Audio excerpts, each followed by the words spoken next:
Subscribe YouTube channel official iNews dan nyalakan loncengnya.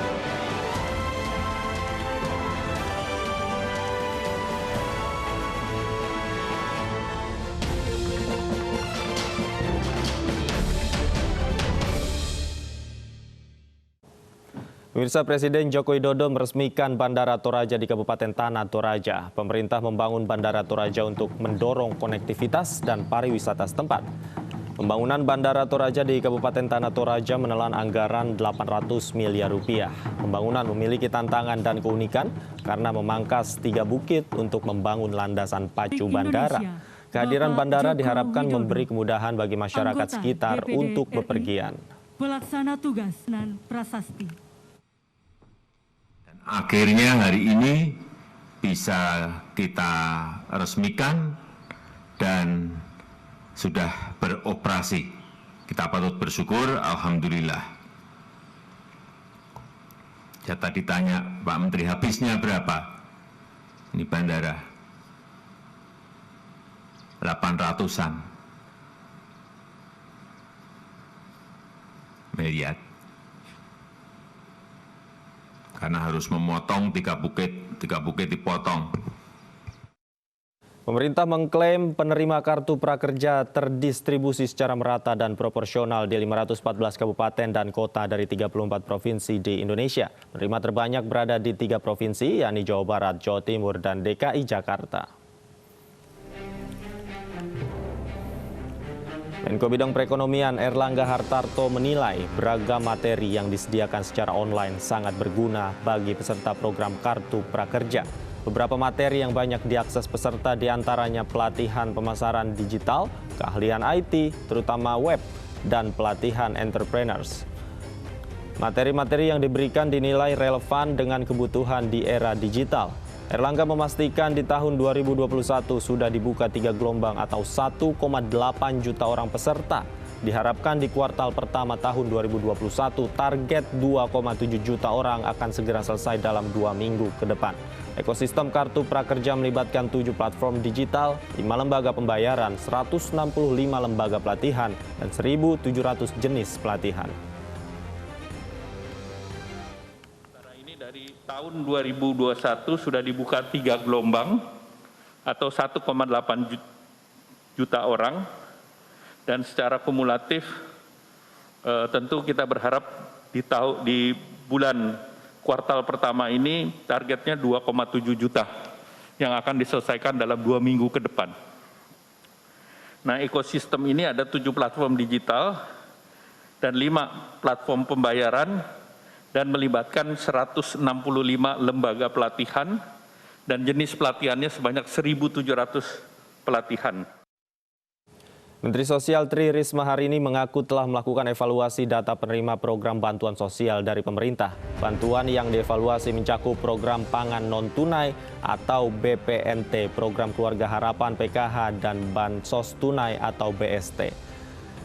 Dari hasil evaluasi data ditetapkan jumlah penerima BPNT sebanyak 13.200.000 lebih keluarga, penerima program Keluarga Harapan sebanyak 8.900.000 lebih keluarga, dan untuk penerima bantuan sosial tunai terbaru mencapai 8.428.000 keluarga lebih. Jumlah tersebut lebih rendah dari target pemerintah, di mana pemerintah sebenarnya menargetkan bantuan pangan non-tunai sebanyak 18,8 juta keluarga penerima manfaat, untuk klaster PKH sebanyak 10 juta keluarga penerima manfaat, dan untuk BST sebanyak 10 juta keluarga penerima manfaat.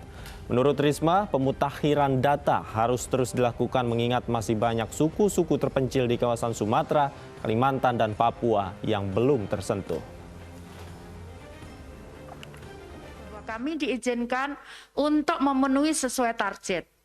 Jadi misalkan BPNT 18.800.000, maka akan kita penuhi karena banyak usulan-usulan pula yang baru dari daerah dan untuk pengganti yang meninggal dan sebagainya. Karena itu kami tetap menunggu dari daerah untuk usulan-usulan tersebut. Pemirsa, rencana pemerintah mengimpor 1 juta ton beras saat musim panen tuai pro dan kontra. Selain dikhawatirkan berimbas pada anjloknya harga gabah, rencana impor dilakukan saat stok beras nasional masih menumpuk.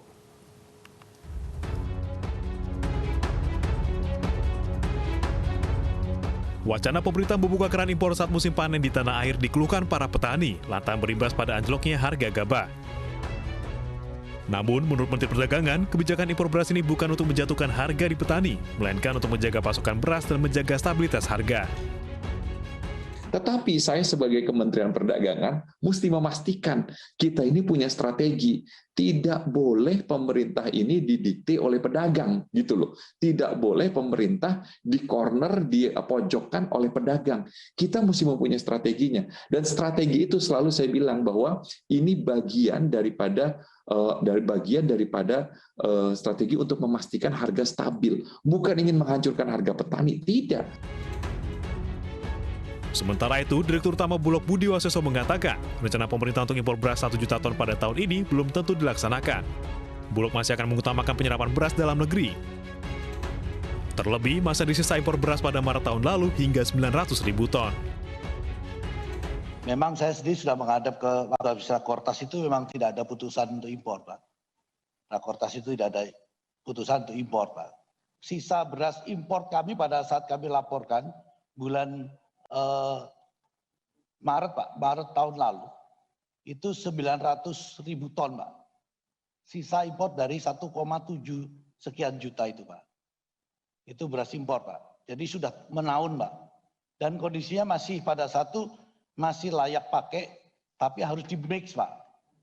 Di-mix dengan beras dari dalam negeri, Pak. Di sisi lain, stok bahan pokok termasuk beras hingga akhir Mei tahun ini masih surplus 22,56 juta ton. Hal ini disampaikan Sekjen Kementerian Pertanian Momon Rusmono dalam rapat dengar pendapat dengan Komisi 4 DPR RI serta Bulog pada 15 Maret lalu. Secara umum, sampai dengan akhir Mei 2021, ketersediaan pangan pokok seperti beras, jagung, kedelai, bawang merah, cabai, daging, dan gula dalam keadaan cukup. Khususnya beras, pada saat ini dalam kondisi aman karena petani memasuki masa panen raya. Neraca beras sampai akhir Mei 2021 diperkirakan surplus 12,56 juta ton beras. Per 14 Maret 2021, stok beras Bulog mencapai 883.585 ton. Terdiri dari cadangan beras pemerintah sebanyak 859.877 ton dan beras komersial sebesar 23.708 ton. Sementara, musim panen raya berlangsung sepanjang Maret hingga April 2021, sehingga penyerapan beras oleh Bulog pada periode itu diperkirakan bisa mencapai 390.800 ton. Angka itu dinilai sudah memenuhi kebutuhan CBP per tahun sehingga dirasa tidak perlu melakukan impor beras. Tim Liputan iNews melaporkan.